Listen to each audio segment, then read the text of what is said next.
Little Red Hot by Eric A. Kimmel, illustrated by Huliska-Beth. Once upon a time, there was a little bitty Texas gal called Little Red Hot. Folks called her that because she loved to eat red hot chili peppers. She ate peppers for breakfast, lunch, and dinner. She ate pepper ice cream for dessert. She had hot pepper cake for her birthday with jalapenos on top instead of candles. Folks used to say that Little Red Hot could eat fire out of a stove. Little Red Hot would answer, "No, I wouldn't do that. Fire ain't hot enough." One day, Little Red Hot's mama said to her, "Little Red Hot, I heard from Grandma today. She's feeling poorly. I think she has a cold. Could you drop by and look in on her? She'd feel so much better to see you."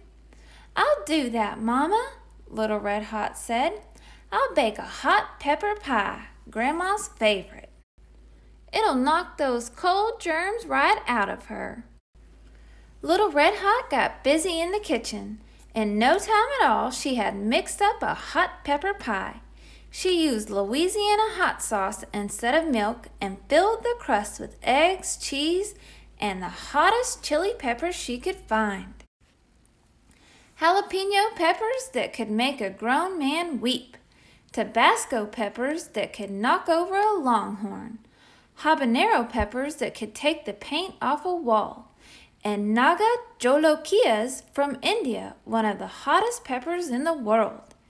Each one came with a warning label. Little Red Hot put the pie in the oven to bake.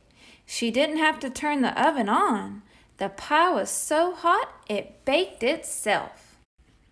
Little Red Hot got on her pony and set off for Grandma's house. Along the way, she met up with Pecos Bill and his cowboys. "Hey, Little Red Hot, where you going?" they called to her. "I'm taking a hot pepper pie to Grandma. She has a cold," Little Red Hot said. "Now you be careful on your way to Grandma's house," said Pecos Bill. "We just talked to 3 little tamales. They say that Señor Lobo, the big bad wolf, is prowling around the neighborhood. You keep an eye out for him." "I'll do that, Pecos Bill," Little Red Hot promised. No sooner had Pecos Bill and the cowboys ridden out of sight when Little Red Hot saw a big gray animal loping toward her. "Hold it right there! Don't you come any closer!" Little Red Hot yelled. "I know who you are. You're Señor Lobo. Pecos Bill warned me about you." The big gray animal stopped running. "You got me all wrong, miss," he said. "I'm not Señor Lobo. I'm Señor Coyote. I may be tricky, but I wouldn't hurt a fly." "You're mighty big for a coyote," Little Red Hot said. "You're a mighty smart little girl, and pretty too. Where are you going?" "I'm going to visit my grandma. She's feeling poorly," said Little Red Hot. "What a good little girl you are. You tell your grandma I hope she feels better." And off he went. Of course that big gray animal wasn't Señor Coyote at all. It was Señor Lobo, and Little Red Hot had no business talking to him.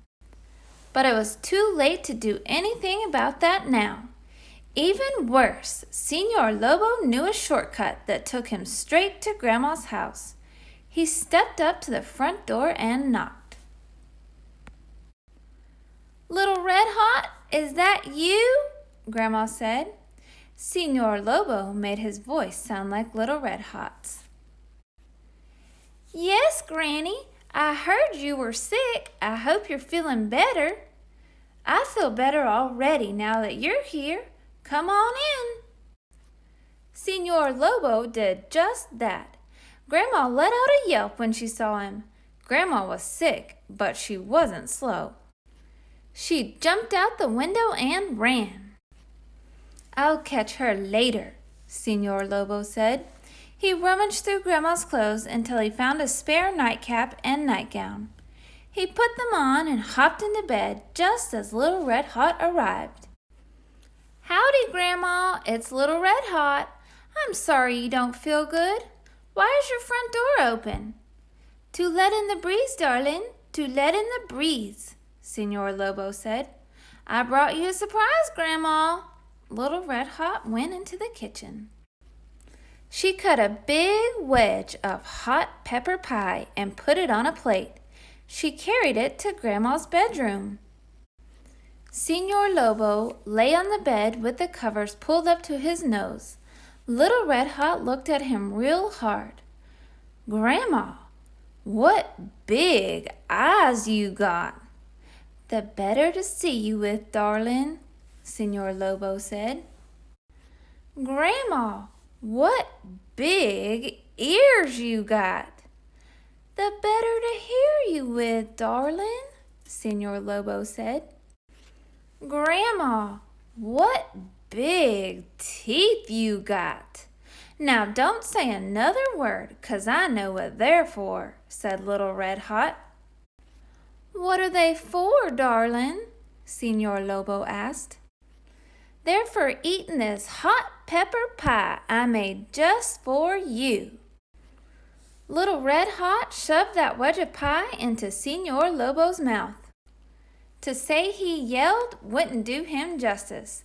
He hollered so loud, space aliens could have heard him over in the next galaxy. He didn't go out the front or the back. He shot straight up like a rocket right through the ceiling of Grandma's bedroom, trailing fire and smoke as he went.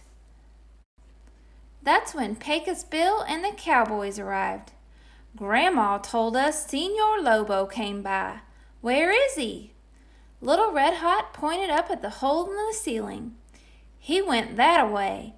I don't suppose he'll be back. Would y'all like to stay for supper?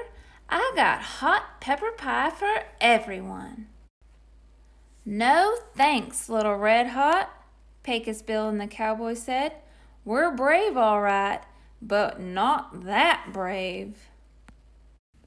So Little Red Hot and her grandma ate that hot pepper pie all by themselves, every last crumb. And guess what? It knocked those cold germs flat out, just as Little Red Hot had promised. Thanks for watching. Don't forget to hit like and subscribe below.